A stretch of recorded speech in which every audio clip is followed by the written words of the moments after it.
Ladies and gentlemen, the regular session of the Sangguniang Panglungsod is about to commence. Everyone, please rise.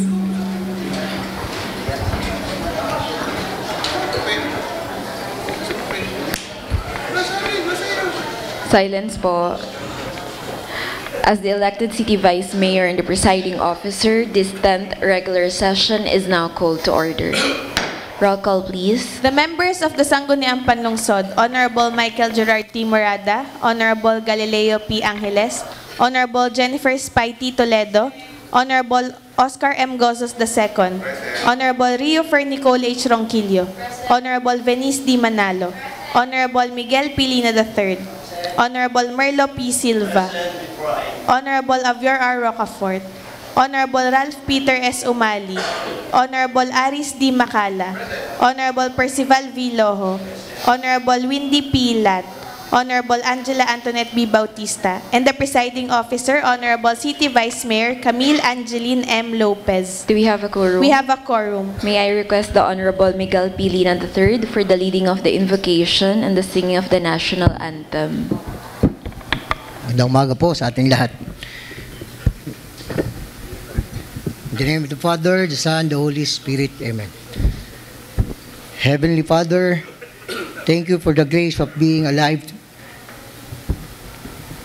Please help us to live each day as a walking testimony of your love. Today, may you strengthen us and give us wisdom to tackle anything life throws away. For all who are depressed, heavy burdened, sick, and in pain, please be their healer, waymaker, protector, and the lifter of their heads. We thank you in advance for your many blessings. In Jesus' name we ask. Amen. In the name of the Father, Son, and the Holy Spirit. Amen. Sabay-sabay po natin ilagay ang ating kanang kamay sa kaliwang bahagi nating dibdib at awitin po natin ang ating pambansang awit.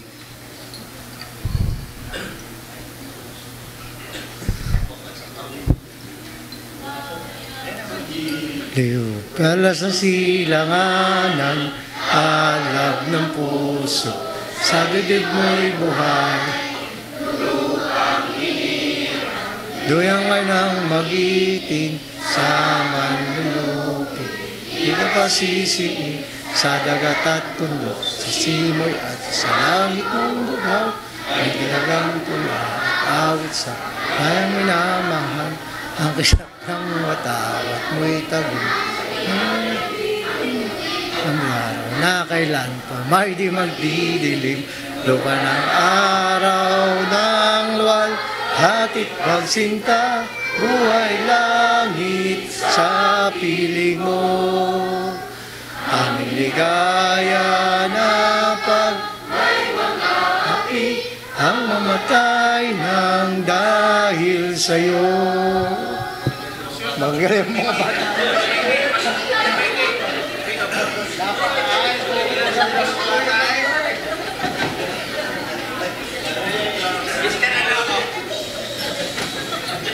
Okay, please be seated na po. Good morning, everyone. Good morning po sa ating mga bisita. So, to be able to accommodate our guests, can someone solicit a motion for the suspension of the rules? Honorable Attorney Gali Angeles, you are recognized. Thank you, Madam Chair. In view of the presence of our visitors, I respectfully move for the suspension of the rules. Any second? Duly seconded, rules suspended. Thank you, Madam Chair. Thank you. Kindly introduce po your guest, Attorney.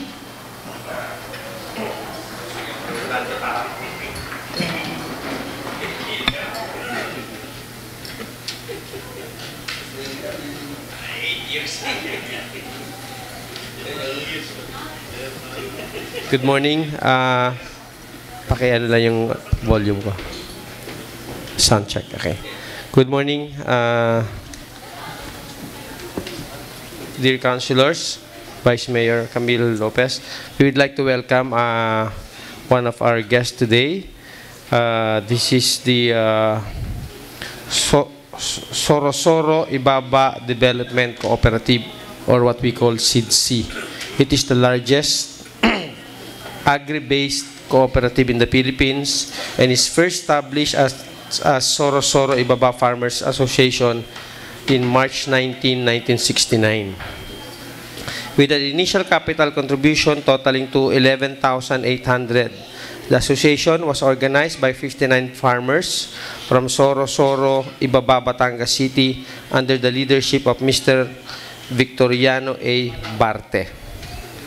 As of December 2023, the cooperative has 68,991 members.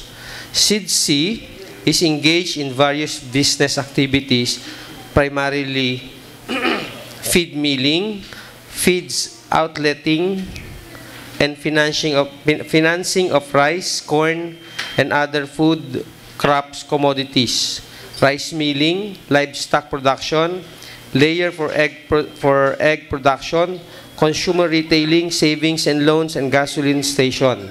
SIDC received numerous recognitions both here and abroad, including the Platinum Award from the Land Bank of the Philippines, Hall of Fame, Agricultural Multipurpose Cooperative, from the Cooperative Development Authority, and recently as Livestock Cooperative, Commercial Feed Mill for Swine, Commercial Feed Mill for Poultry from Informa Markets and Department of Agriculture.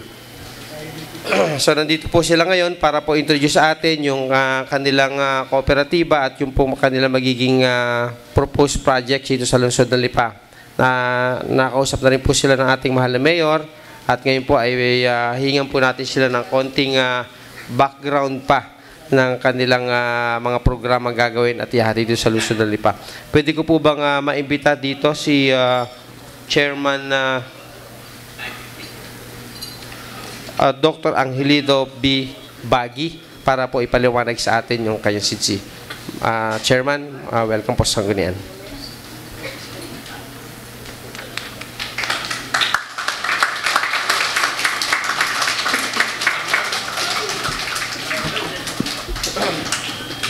Thank you, Honorable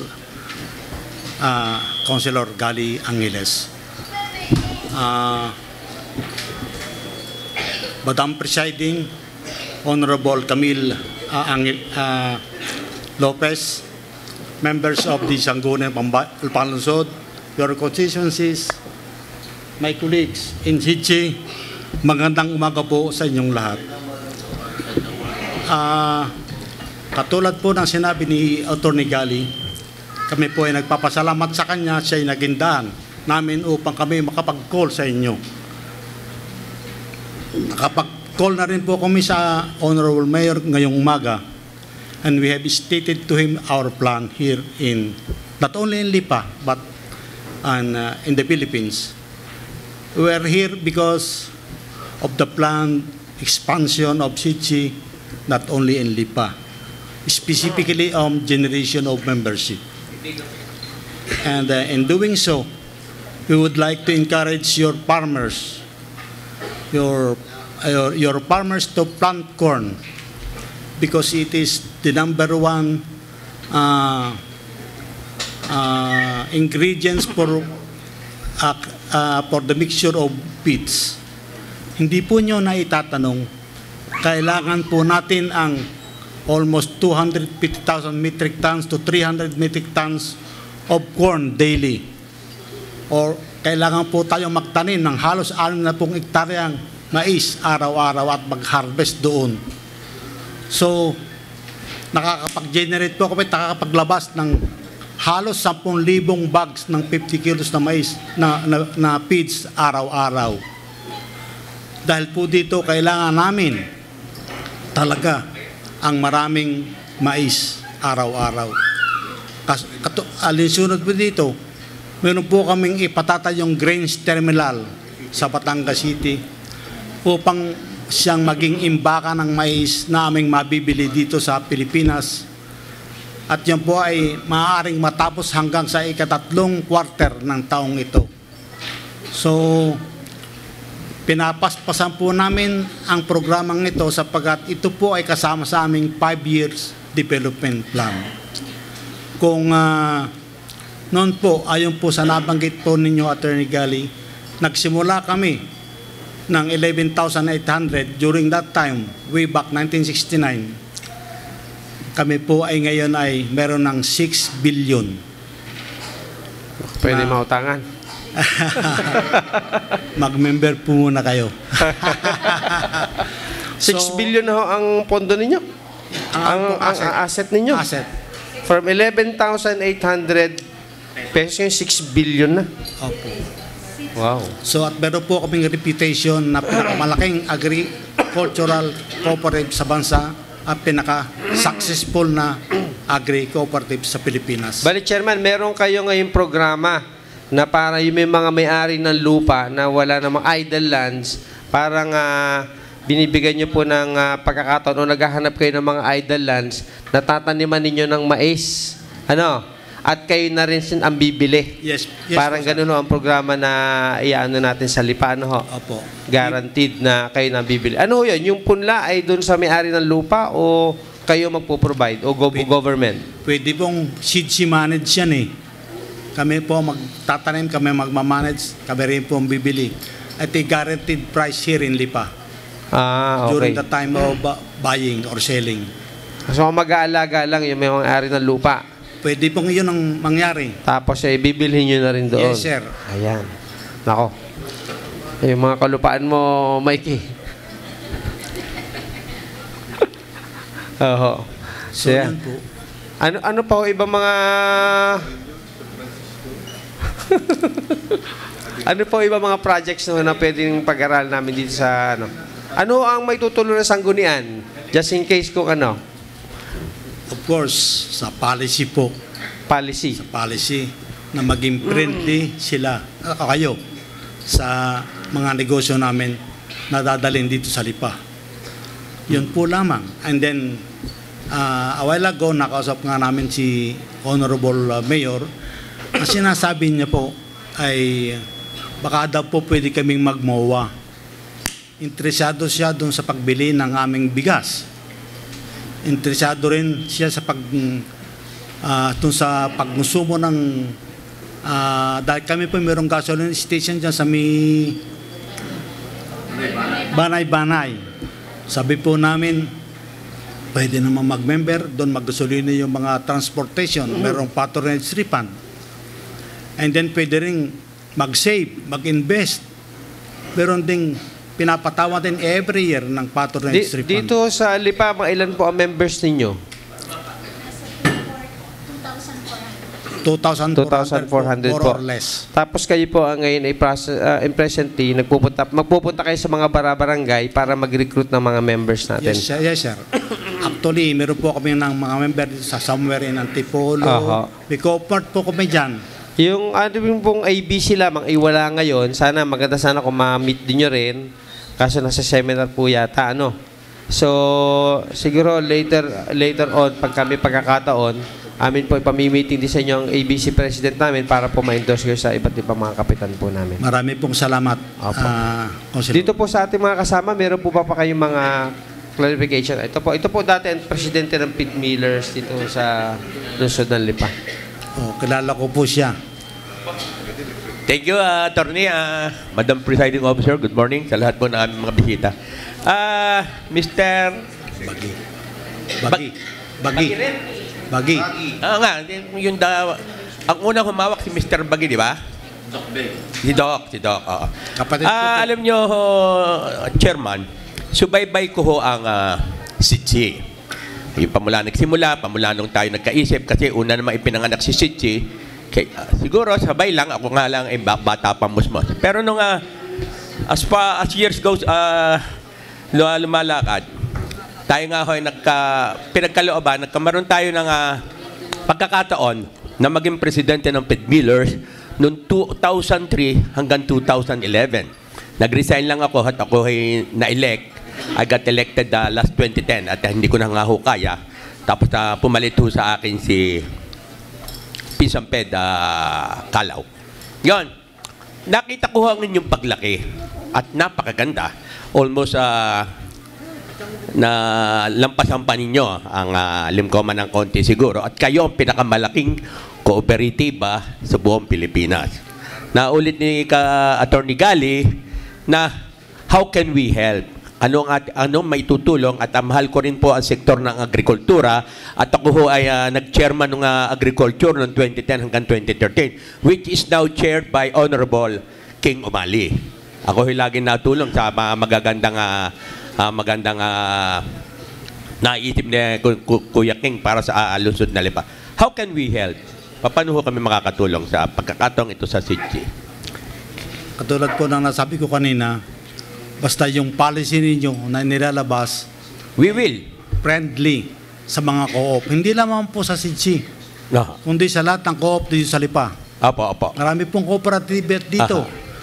Dahil ako po ay member na chairman din po ako ng Cooperative Union of Batangas. Yun. Marami po kaming members dito sa Lipa. Mhm. So, dapat po sana hindi inimikal ang mga policy ninyong ilalabas sa mga co-op. Firstly, lalo na po yung may kinalaman sa pagbubuwis. Yes, dapat po doon dapat pabor sa ating mga co-op. Chairman, aside from corn planting, profitable ba ho bang mag-alaga ng manok? At this time, ng manok at baboy, encourage them do sa ating mga listeners na para magsimula uli at para makakuha sa inyo ng feed. Alam naman po ninyo, ang Batangas o ang Pilipinas ay prone po yan doon sa mga sakit. Opo. At kasalukuyan ay nandiyan pa naman po ang ASFP, di pa nawawala. Sa mga broilers or poultry, mga mangingitlog ay marami din pong sakit na namamayagpag dito sa Batangas. Pero profitable pa ho ba ngayon ang layer? Ay para pong maganda ang presyo ng baboy, maganda ngayon. Aha. Ang layers, maganda rin ang presyo. Hindi ho ba flooded? Ay medyo nga po, pero even then, ay maganda pa rin ang presyo. Sa taon po, namomonitor ko, darong times na siya ay talagang bumababa. Ayan ay normally, sa mga Mayo, June, July, and then tumataas naman siya the last quarter hanggang sa first quarter ng taon. Yan po ang parang sequence. At kanina ho, nandun din ako sa mayor's office. Nabanggitin nyo doon na you will magpuput kayo ng grain center. Dito ba sa Batangas yan? Grain Terminal Center. Grain Terminal Center. Napakagaling yan. Napakaganda yan. At siguro nga makakababa ng konti ang mga taga Batangas kasi ang ating mais na magagaling pa sa imported at saka sa norte. Di ho ba? Most of our requirement ng mais gagaling sa norte. Dito, sana hindi lang Lipa, sana mabisita nyo lahat ang buong probinsya. Na kung lahat ay makapagkortesiya kayo, every time na may session sila, at pag yan ho lahat, we have 32 cities, 32 municipalities and 3 cities. Baka ho yun na ipagay na kuwan ay napakaganda man ang magiging outcome nito. That's all, Madam Presiding Officer. Thank you, Chairman Bagay. Thank you po din. Honorable Silva, you are recognized. Good morning, Madam Chair. Sir, sa mga taga-SETSI. Maraming salamat sa pagdalaw po. At tungkol sa sinasabi nyo tungkol sa kooperatiba, kami po dito sa lungsod na Lipa ay malaki po ang puso para sa lahat ng kooperatiba. Ginagawa ho natin ang pamahalaan ng lungsod na Lipa ang lahat ho ng magagawa at mga magagandang pulisiya upang tulungan na ang kooperatiba sa lungsod na Lipa ay lumago po. Dahil sa alam ho namin lahat na sa kooperatiba, ito ay malaking tulong para ho umasenso ang bawat mamamayan ng lungsod na Lipa. Salamat din ho. Alam ko ho na ang problema ng mga feed mills ay pagkawala ng mga ingredients. Dahil lalo na ho, pagdating ho sa agricultural products, katulad ho ng mais. Dahil ho, alam natin lahat na ang bawat bayan ay doon nagko-concentrate sa development na industrialisasyon, at paglawak ng malalaking subdivision sa bawat bayan. At alam mo nating lahat na medyo nakakaligtaan yung usapin tungkol sa agrikultura. Ako po'y naniniwala dyan. At ako humahanga sa inyo, nakikita na ninyo agad ang problema. Katulad din ho na sinasabi ko ho sa aking mga kasama sa City Government of Lipa, ang problema ng lungsod na Lipa ay basura. Magaling, may pera ang lungsod na Lipa. Magaling, may nahakot pa ng basura ng lungsod na Lipa. At magaling, at may bayang pantanga na tumatanggap ng basura ng lungsod na Lipa. Papaano kung wala na? May pera ka. Saan mo ka dadalhin ng basura mo? Ngayon pa, pag-aralan na, paano basura? Ganun din siguro ang SEDSI. Problema, yung pagdating ng araw na wala na makukuha ng mais, nariyan ang feed mills, pero wala namang mais. Paano ka makapagawa ng feeds? Tiga, tama. Ngayon na sa akin ho nakikita, malaki hong tulong ang DNR. Tayo ho ay may forest reserve area dyan. Naku, tutusin ho, malaki ho. Malaking ektarya ho yan. At ayon ho sa DNR, ay pwede ho na taniman ang mga lupang iyan. Hindi lang ho pwedeng sirain. Pero pagka tinaniman, ay pwede po yan. Yun ho sana, i-reserve namin para po sa aming gustong i-revive ng City of Lipa, be called again, ay City Capital, Coffee Capital City. Ay, yun ho yung i-reserve namin dyan. Pero sa pagtulong ho namin sa lahat to, hindi lang siguro sa SEDSI, kundi ho, nandito ho Limcoma, narito ho ang Ladeco, alam mo ho namin na iyan ay magiging problema rin ho nila in the future. Siguro ho, pwede ho nating sa magitan ng council, makatulong ho kami, nakausapin natin ng DNR upang sa ganon, kayo ay makapagtanim dito sa ating forest reserve area. Yun lang ho, sir.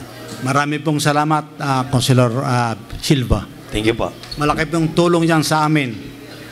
At kami naman ho sa council, ano ba itulong ho namin, kami nakahanda tumulong. Kahit ho, katawan ni Marlo Silva, pwedeng ibigay sa inyo. Pahiram. Marami pong salamat. Thank you, Honorable Bautista. You are recognized. Magandang umaga po sa atin pong guest ngayon, pati na rin po sa kasamahan natin sa SEDSI. Ako po ay magpapakilala. Ako po ang SK Federation po, President ng Lipa City. Lingid po sa kaalaman ng lahat, ako po ay lumaki po na magsisisiw ang aking magulang. If naririnig niyo po ang AAR, Day Old Jakes, ang SEDSI po ay isa sa aming pinakamalakas na customer. Kaya I can attest that SEDSI, we have grown with SEDSI, and talaga namang pong kasama po namin ang SEDSI sa amin pong negosyo.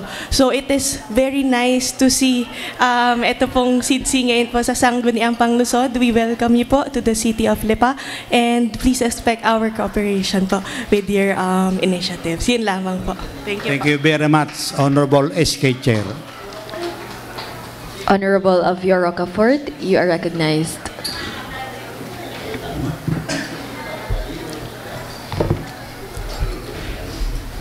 Magandang umaga po sa inyo at sa mga kasama po natin sa SEDSI. Kanina po ay nabanggit ninyo ang pakiusap sa mga LGU ng Lipa, lalo tigit sa mga sangguniang panglungsod, sapagkat alam naman po natin na ang sangguniang panglungsod bilang isang institusyon na ang pangunahing trabaho ay gumawa ng batas, kabilang dito yung kanina pong inulit yung pagbubuwis. Sinabi po nyo kanina, dapat ang mga LGU ay hindi economical o hindi disadvantageous yung mga ginagawa nilang batas o ipinapasa nilang resolusyon o ordinansa, lalo tigit sa pagbubuwis. Maaari po bang bigyang linaw nyo sa amin para mas maliwanagan po ang miyembro ng konseho at ang inyong lingkod bilang chairman ng Committee on Appropriation sa Sangguniang Panglusod, doon po sa ibig nyong sabihin na panawagan at pakiusap, in particular sa konseho po ng lungsod ng Lipa. Thank you, sir. Sa kasalukuyan po, marami po tayong batas na hindi harmonize sa pagbubuwis ng mga co-op. May sinasabi ang BIR, may sinasabi ang national government, at matuwid ang sinasabi ng national government sa pagbubuwis ng co-op. Ngunit nagugulo pagdating naman sa local government. Doon po sa Batangas City, if I may, kung i-compare po natin, during the previous time, we only pay regulatory fees. sa aming ibinubuwis. Nagdaan ng mga taon, nadagdagan. This time, with the petition of different cooperatives and unions and federations, nauwi po sa ang pagbubuwis ay nauwi lamang sa 1,500 ang isang co-op. Kahit siya ay maraming mga businesses, pero naroon lamang sa isang lugar. It is different kung siya may mga branch. Of course, they will be charged differently. So ngayon po ay 1,500 na lang ang ibinubuwis ng kada co-op na walang branch, yung nasa isang, of course, HC, marami binabayaran yung business permit yan, at business permit, dahil marami kaming mga co-op marts, negosyo, at mga branches sa Batangas City. Yun po. Ang pagbubuwis po kasi marami pong mga aspeto. Meron po tayong buwis sa negosyo, buwis sa lupa.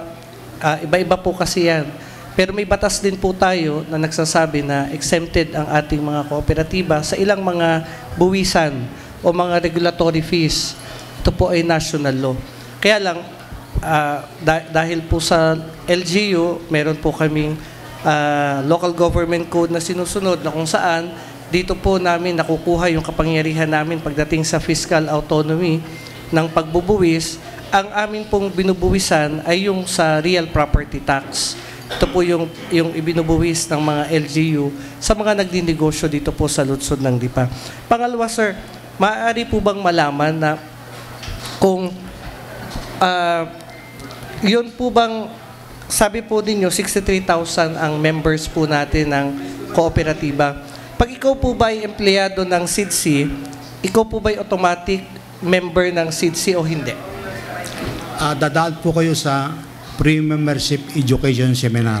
So, hindi po lahat ng empleyado ng SIDC ay member ng kooperatiba ng SIDC? Lahat na po sila. Hindi po kami tumatanggap ng empleyado na hindi member ng SIDC. Okay, sir. Sige. So, lahat po ng empleyado ng SIDC na member ng SIDC ay magkano po ang tinatanggap nilang sahod? Minimum wage o above minimum, sir? Ang amin pong kooperatiba ay sumusunod sa labor laws, whether in terms of salary and other benefits. So, ibig sabihin, sir, ang natatanggap ng mga empleyado natin ng SIDC ay minimum wage? Yes. Base doon sa inilabas ng ating Provincial Regional Wage Board? Yes, sir. Okay, sir. Sige. Kaya ko po ito naitanong dahil siyempre, tayo po ay isang kooperatiba na kung saan ang pangunahing trabaho po natin ay paglingkuran ang ating mga miyembro at tulungan po sila. Kaya ko po naitanong kung ang tinatanggap nilang sahod ay minimum wage o hindi, ay siyempre, bilang mga miyembro po natin, ay kailangan, sa akin pong opinion, mas matutuwa po sila kung ang ibinibigay nating pasahod sa kanila ay above the minimum wage dahil tayo po isang kooperatiba. Anyway, ito po yung opinion ko lang. Kasi, kung ako po ay member ng kooperatiba, halimbawa, Batilek, gusto ko tulungan ang lahat ng miyembro ko. At ang lahat ng miyembro ko ay member ng cooperative. Hindi naman ho bawal na ang aking ipasahod sa mga miyembro ko dahil sila yung miyembro ko ay above the minimum. Kung ang minimum wage sa lalawigan ng Batangas ay 480, at gusto kong tulungan talaga ang mga miyembro ko dahil sinasabi natin na gusto natin silang tulungan kaya tayo ay nariyan, kahit gawin kong 500, above minimum, mas makakatulong po ako at mas matutuwa yung ating 63,000 na members at yung mga empleyado natin ng SIDC. Bukod po doon sa pagsunod natin sa minimum wage. Sana ito po ay makonsider ng SIDC doon po sa ating mga member employees nang sa ganoon mas makatulong po tayo ng husay. Yes, sir. Kinukonsider naman po yan. Kasi on top of that, marami pong kami mga benepisyong binibigay sa kanila. Health benefits, insurance benefits, yung pagbibigay ng mga ayuda, tulad ng rice, yeah. Pero sir, lahat ho ng ang LGU ho ng Lipa, halimbawa LGU ng Lipa, Kami ho ay isang kumpanya, isang institusyon na may mga empleyado kami. Pinasasahod ho namin sila ng naayon sa batas, binibigay din ho namin sa kanila ang mga benepisyong dapat ibigay sa kanila. Kasi ito ho ay isinasaad ng batas. At ganun din po, ayon sa ating labor code, binibigyan ng kapangyarihan ng mga empleyado magkaroon ng collective bargaining agreement sa management. At alam ko ho, sila ay nagkakaroon ng CNA sa inyo, Collective Negotiation Agreement.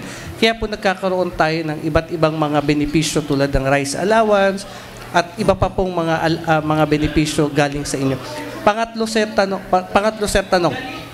Yun po bang mga opisyal natin sa SIDSI, with all due respect po sa inyo, alam ko pong napakasipag ninyo at alam ko pong lahat kayo ay para sa pagtulong sa ating mga member beneficiaries.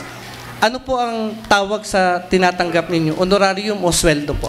Honorarium po. Okay, sir. Kasi lahat naman po ng cooperative, kahit Batele, kahit honorarium po ang tinatanggap nila sa kanilang, hindi ko na ho tatanungin kung magkano dahil naka-records ho tayo. Pero, siyempre, ito ho kasi yung kalimitang pinagtatalunan. Ito yung ibang, kung hindi man ho sa SIDSI, sa iba pong mga kooperatiba, na minsan, siya po'y kooperatiba, ang pinalalabas po nila para makatulong sa mga miyembro, subalit sa tunay, ito po'y pagninegosyo rin ng mga board of trustees at saka po ng mga investors o capitalists na malaki ang ambag o malaki yung kanilang share para po dito sa pagpapatakbo ng isang kooperatiba. Katulad po, halimbawa, meron kami dito mga malalaking kooperatiba. Yan naman po ay may mga board of directors, may mga share.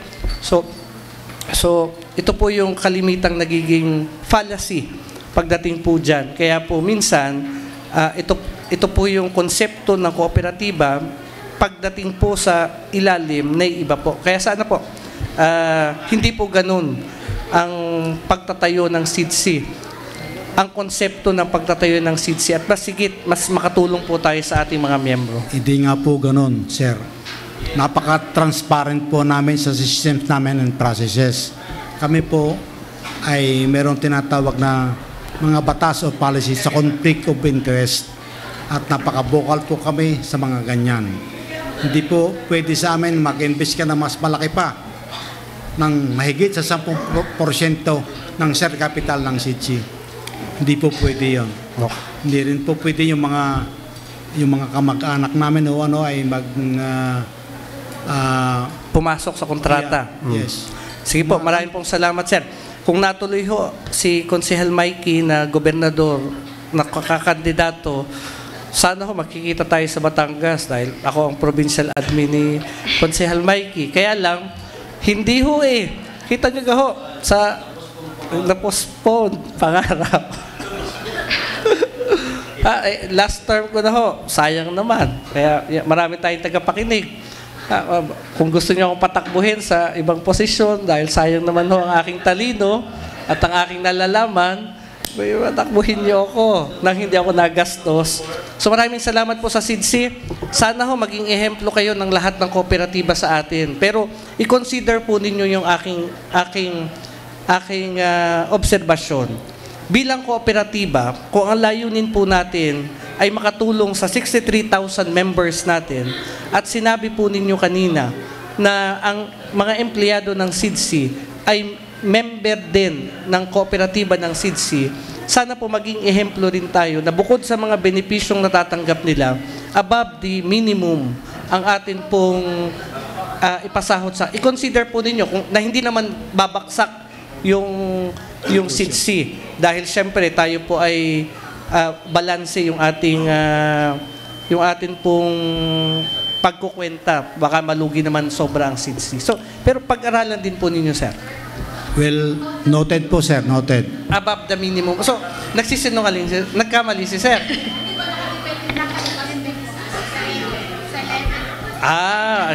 Kala ko so hindi po siya 480.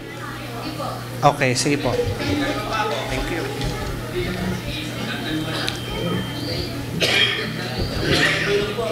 Wala na pong question. Wala na po. Maraming salamat po sa inyo. Alright, thank you po. Panlungsod ng Lipa. Thank you po, Chairman. Photo ops muna po tayo with CP.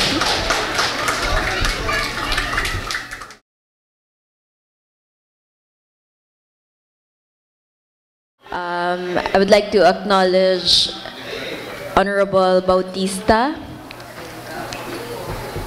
Thank you, Madam Chair. We have with us today po our guest from Shepherd Learning Center. Last week po, I proposed a resolution to recognize the students of Shepherd Christian Learning Center sa achievement po nila sa 20th National Science and Math Quest held in Baguio City. Ngayon po with us today, may we ask po a simple message from their principal po, si Teacher Rodeline Balayo po.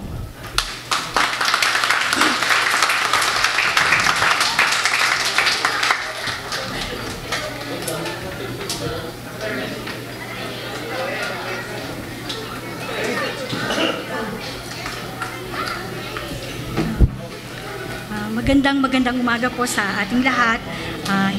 Hindi po kami konti, madami po talaga kami.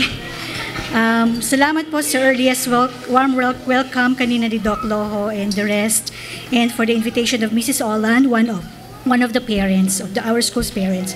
Then acknowledging also the presence of Honorable Councilor SK Fed President Angela Bautista for sponsoring the resolution and as approved by the rest of the councilors.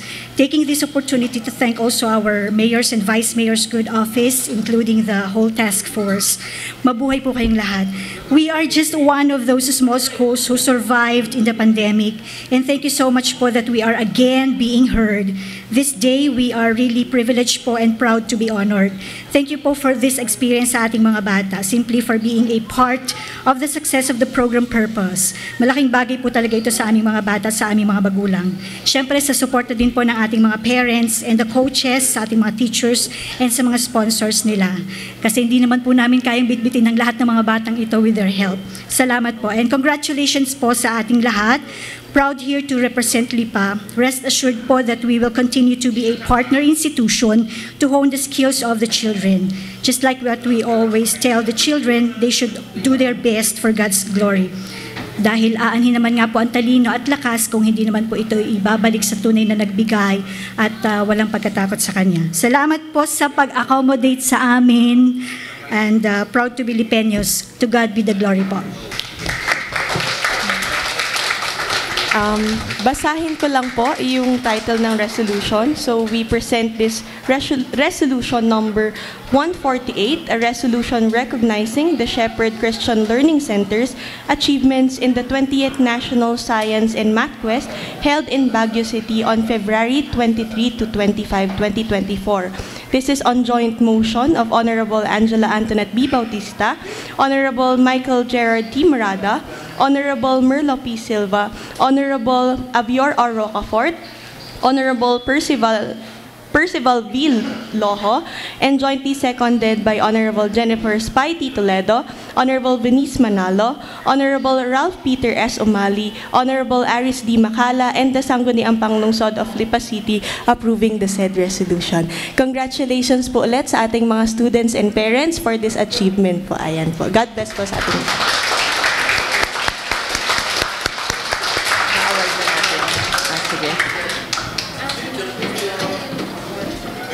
Congratulations po sa lahat ng students from the Shepherd Christian Learning Center, to the principal, to the teachers, and of course to the proud parents po.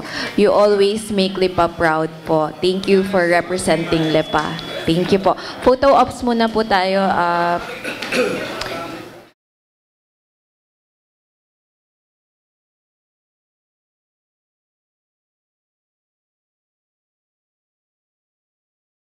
Session resumes. Privilege. Honorable Silva, you are recognized.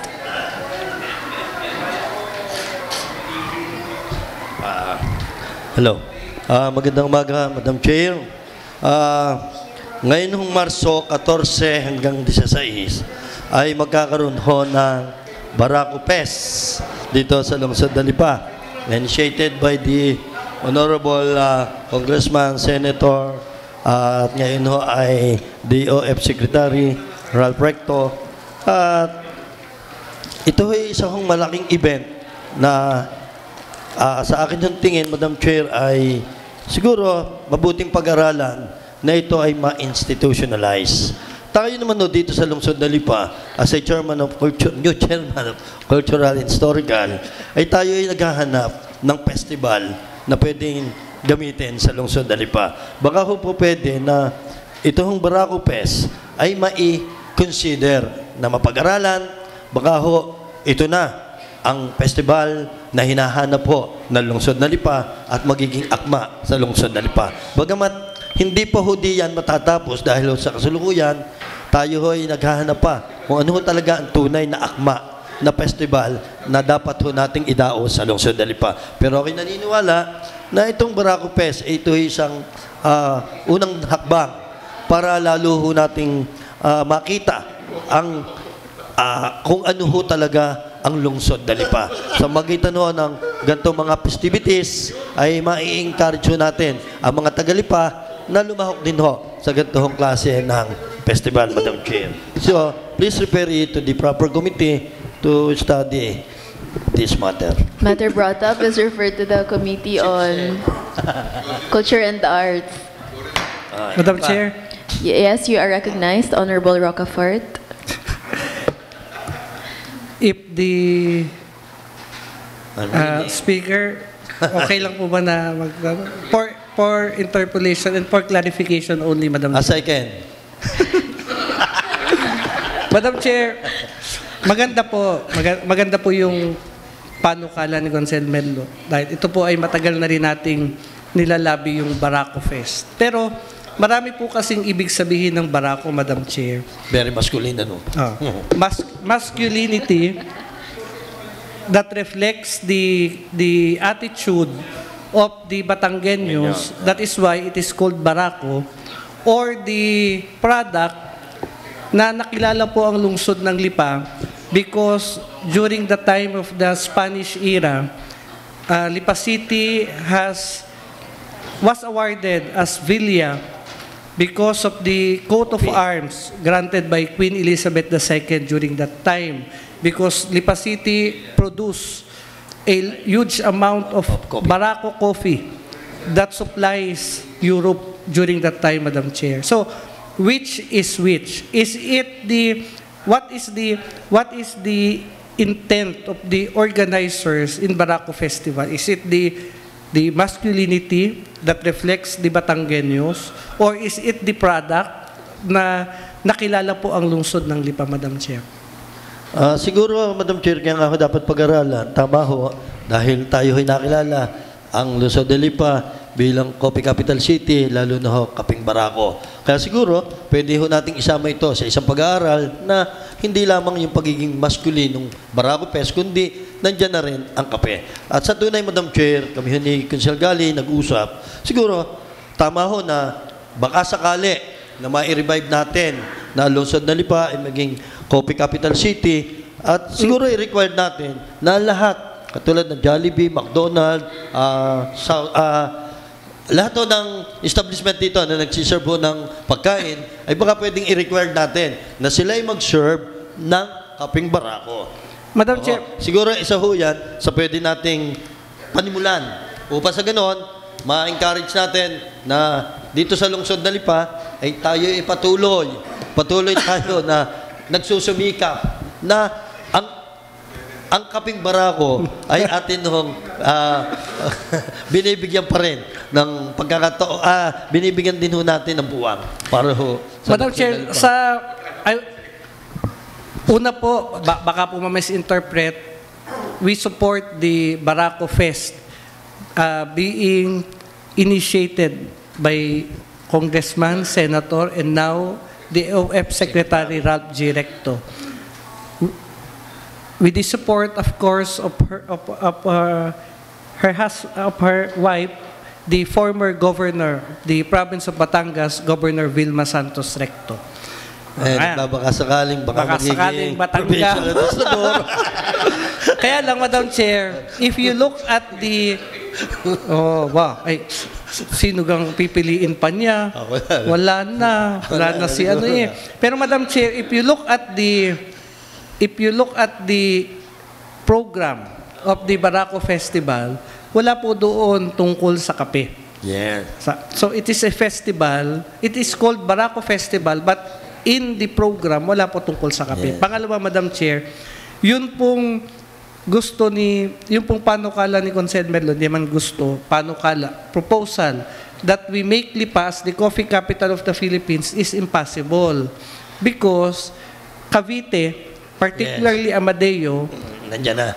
by virtue of a Republic Act, batas po, ginawa ang Amadeo ngayon ng coffee capital of the Philippines by virtue of a Republic Act. Ito po ay na-research natin dati. Ibig sabihin, hindi po natin pwedeng tanggalin na sa kanila yan. Pero sa research po natin, wala pa pong nagkiklaim sa mga probinsya o syudad sa bansang Pilipinas where coffee originated. Ang kape po sa lungsod ng Lipa nag-originate. Lagi po nating inilalabi na sana makasama sa pag-aaral ni Consel Merlo na sa halip na coffee capital of the Philippines, ang ilagay po natin sa atin ay the home of the original kapeng Barako, Madam Chair. I hope that this would be part of the proposal na mapag-aralan po ni Consel Merlo. Instead of the coffee capital of the Philippines, mas may dating. Dahil sa Lipa, itinanim, barangay Pinagtungkulan, ang unang kape. Kamag-anak pa ho ni Consel Junjun Gosos yung mga ninuno nila. Kaya sa kasalukuyan, ang isa sa malaking magkakape sa Lipa ay mga kamag-anak at pamilya ni Konsehal Bokal Junjun Gosos. The recommendation of Honorable Abior from the wisdom of a good man. Kaya kung is ako'y very pipili well ng accepted. Bukal, number 1 na si Junjun Gosos. Tatanggap po natin ang suggestion, Madam Chair. So, okay na po yan. Okay po, include na lang po Apo. sa to be consolidated. Sasamantalain ko na ang pagkakataong ito at may minsana lamang. Madam Chair, mainit po ngayong usapin sa Senado at Kongreso at tungkol po sa pagsasabatas ng diborsyo. Na kung saan, Madam Chair, ay talaga hong medyo malaking pagtatalo ang nangyayari ho dyan. Pero Madam Chair, ang nakikita ko ho dyan, tayo baga dito sa lungsod na Lipa, doon sa pagtatalo nila, na kung ay magiging batas, kung hindi magiging batas, magiging malaking epekto sa pamumuhay ng mamamayang Lipeño. Tayo baga nakonsulta? Tayo baga ho narinig? Tayo baga, ang tinig baga ng mamamayang ng lungsod ni Lipa ay naiparating natin sa Senado, sa Kongreso, upang sa ganon, magkaroon sila ng pag-aaral at magkaroon ng record na tayo dito sa lungsod na Lipa, tayo aware tungkol po dito sa tinatawag na divorce bill. Kaya Madam Chair, siguro, ito na pagkakataon natin na atin hong pakinggan ang mga sentimento, ang mga kaisipan ng atin hong mga kababayan sa lungsod na Lipa tungkol po sa nasabing issue.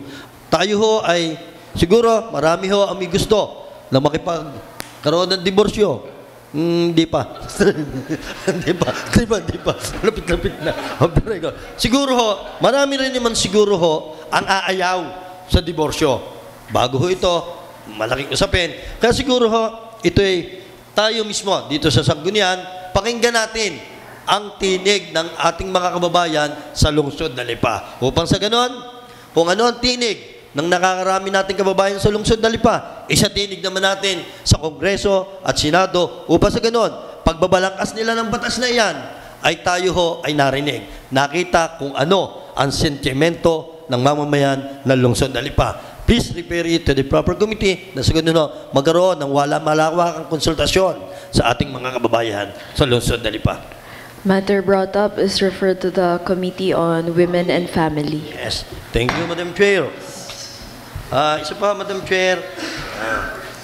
Alam mo nyo, nabanggit ho natin na dito sa Sangguniang na yun ang tungkol sa problema ng ating mga kababayan pagdating ho sa ating tubig, yung iniinom ho natin. Dito naman siguro ho, 90% ay hindi na ho nainom ng tubig mula sa water district.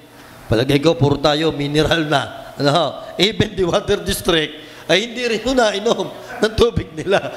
Kaya ho ako'y nagkaroon ho ng pagdududa.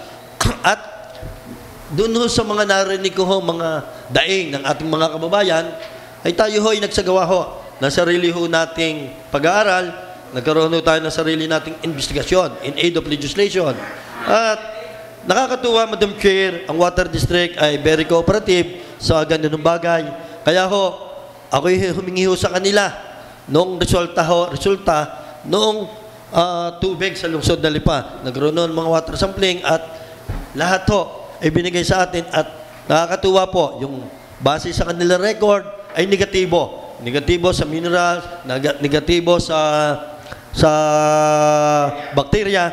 Kaya ako natutuwa. Pero hindi ho doon natapos ang akin hong pagsasaliksik. Dahil, thank you, Kusya Laris. Dahil hindi ho tayo nasiyahan at tayo nagduda sa resulta na ibinigay sa atin. Sabi ko, bias ito kung sila lamang ang pakikinggan ho ng komitiba. Kaya ginawa ho ni Merlo Silva, siya ho ay nagpunta dito po sa Austria Mineral Laboratories. May bayad ho ito. At ito ho ay, tayo ho ay nag-request sa kanila na dito sa lungsod na Lipa magkaroon ho ng water testing. Ginawa ho natin ito at atin hong kinumbida ang ilang tauhan ho ng health office at tauhan ho sa sentro at mismo ho ilang representative ho ng water district. Kami ho ay nagpunta sa 8 area dito sa lungsod na Lipa. Katulad do, babanggitin kong ilan, Dagatan, Bulaknin, Duhat, Halang, Bagong Puok, Barangay 2, Tangway, panakalimutan ko. Walang area po yan. At atin hong pina-testing ho dito sa nasabihong laboratories. At nakakatuwa po. Pero nakakatuwa po dahil sa talaga ho pa lang ang atin ng tubig ay talaga hong pwedeng inumin. At ako ho, sabi ko nga ho, ako mismo ay palagay ko baka hindi na uminom ng mineral water. Dahil through that testing ay napatunayan ko ho na ang atin ng tubig ay ligtas pong inumin. Inuulit ko po, ligtas pong inumin. At dahil ho diyan, siguro ho ay bigyan natin ng commendation ang Water District, Madam Chair. Dahil ho, talaga palang ang akala ko ho ay talagang magkakaroon ho ng problema. Dahil ko sabi ko nga ho, ito'y nagkaroon ng problema. Ako ho mismo, ang kauna-unahan, nagmagbabando sa lungsod na Lipa na huwag nang inumin. Ipagbili ng Water District. Huwag nang inumin ang tubig sa Water District. Oo. Kaya ho, nakita ko nga ho resulta at nakakatuwa po. Talaga nga pala ho, ang Water District, lalo na ho mga opisyalis dyan, ay talaga hong ginagawa ang lahat upang manatili hong ang kalusugan, kaligtasan ho ng ating mga kababayan sa lungsod na Lipa. Kaya ho, in the right time, Madam Chair, I propose a resolution commending the Metro Lipa Water Districts for quality water services in the city of Lipa. Kaya, Madam Chair, I'll refer lang muna po sa committee Yes, on public utilities. Thank you. refer to the committee. Yes. Mamaya ko na urgent. Diretso niyo na. Urgent ko na. Sa committee ito. Sa akin na rin. Madam Chair, on this matter, Madam Chair, I move that this matter be considered as urgent. Any second for urgency? Duly seconded. Discussion, objection, hearing none. The motion is hereby approved for urgency. Thank you, Madam Chair. So, I move for the passage of a resolution commending the Metro Lipa Water District for quality water services for third and final reading. Any second? Seconded by, jointly moved by Honorable Cosos, Loho, seconded by Honorable Ronquillo, Lina, Macala, Umali, Toledo, Bautista. Objection, hearing none, the motion is hereby approved for the third and final reading. And lastly, Madam Chair, ito'y matagal ko na hong nabanggit dito sa atin ng sanggunian. Yun hong dapat po tayo magkaroon ng isang ordinansa creating the Lipa City Youth Entrepreneurship and Cooperative Office, Madam Chair. Ibig sabihin, tulungan ho natin at atin hong ipustro na ang maraming kabataan sa lungsod ng Lipa ay matutong magnegosyo. Lalo naniniwala ho tayo na sa negosyo may asenso at sa negosyo madaling yumaman ang mga Lipeño. Kaya Madam Chair, meron ako ditong draft ordinance at meron akong kopya mga kasamahan. So, please refer to this proper committee, Madam Chair, para sa ganun ay matupad ang ordinansa ito na ito sinisigaw natin noong panahon ng halalan at siguro ito na rin ang pagkakataon na mamulat ang ating mga kababayan na kabataan Lipeño na Luzon na Lipa na magnegosyo. Hikayatin natin sila na magnegosyo upang sa ganun makatulong sa lungsod na Lipa. Thank you, Madam Chair. Matter brought up is referred to the Committee on Youth and Cooperative.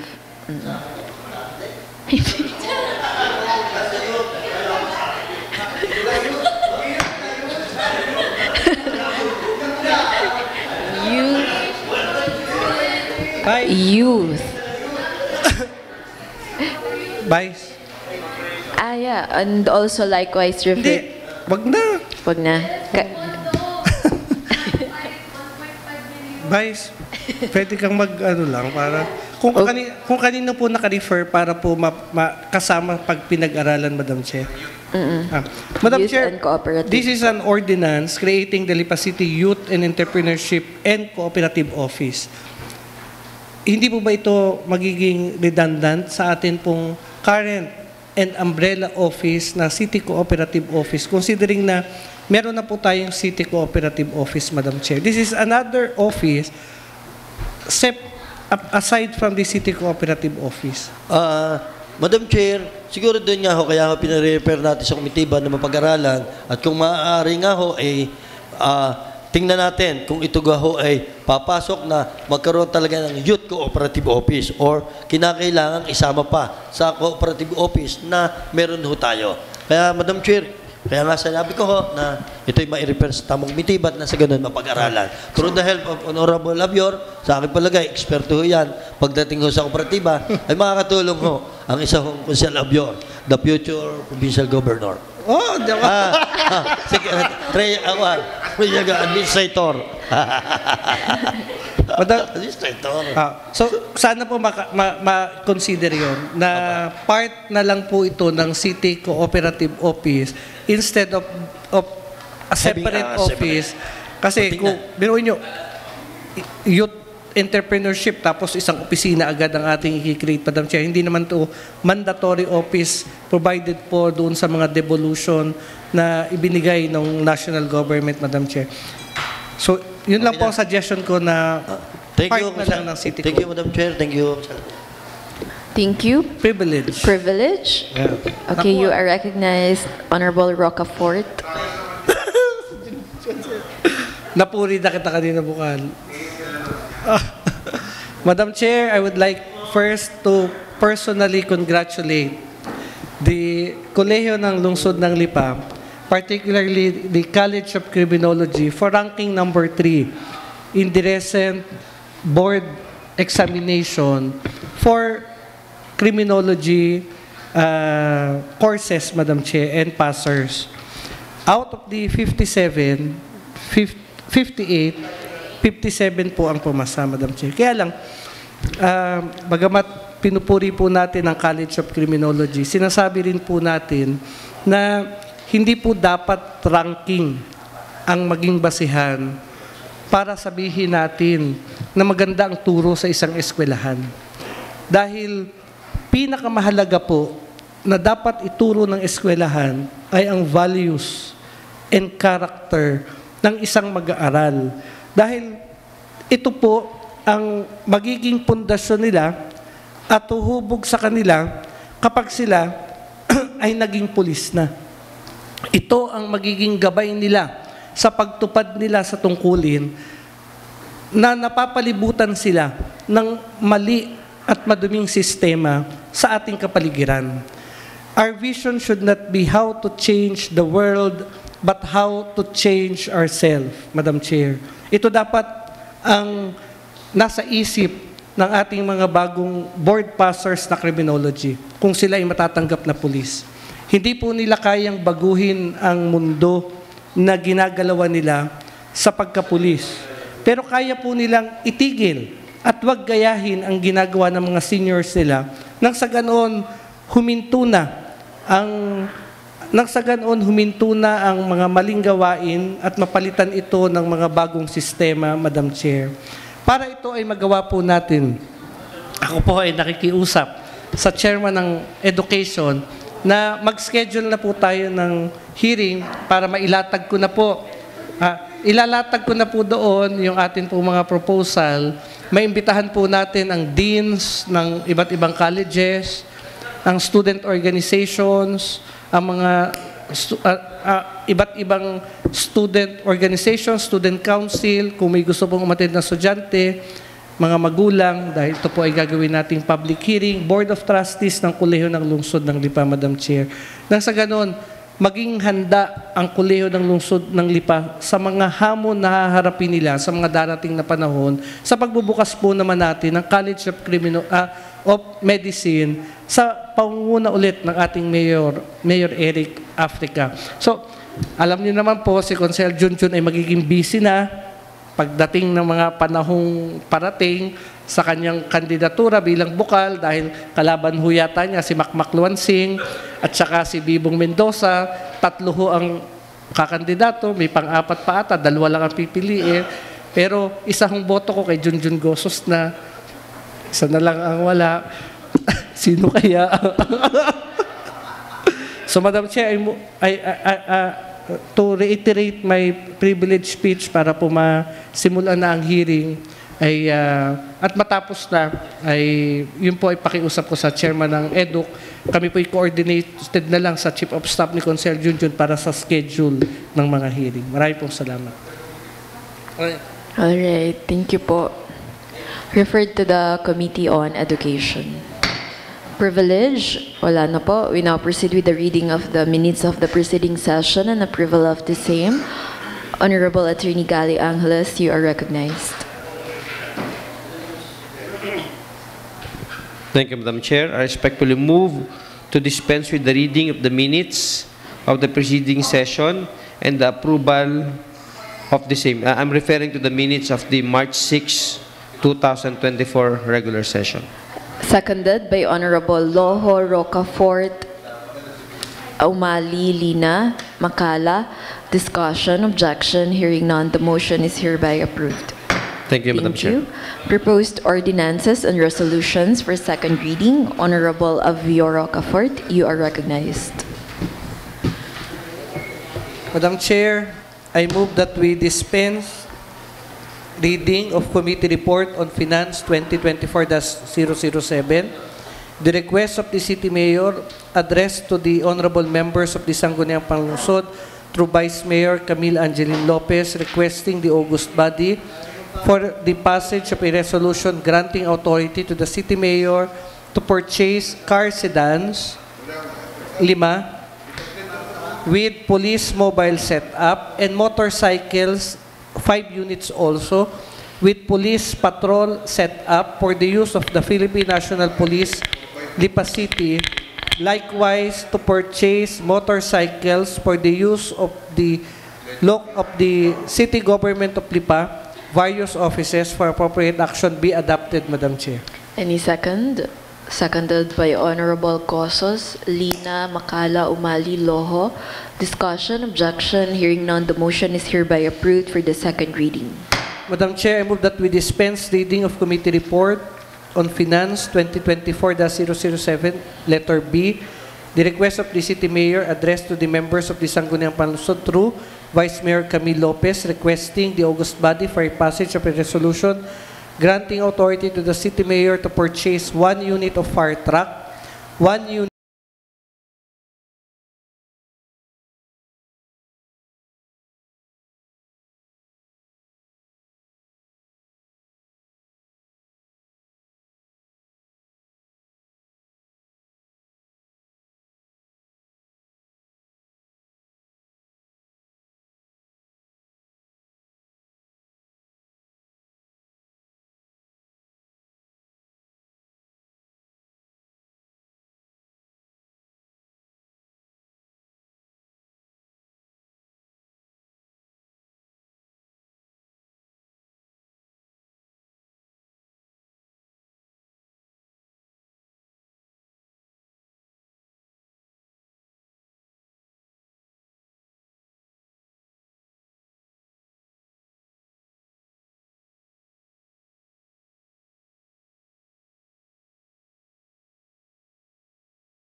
square meter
approved for the third and final reading.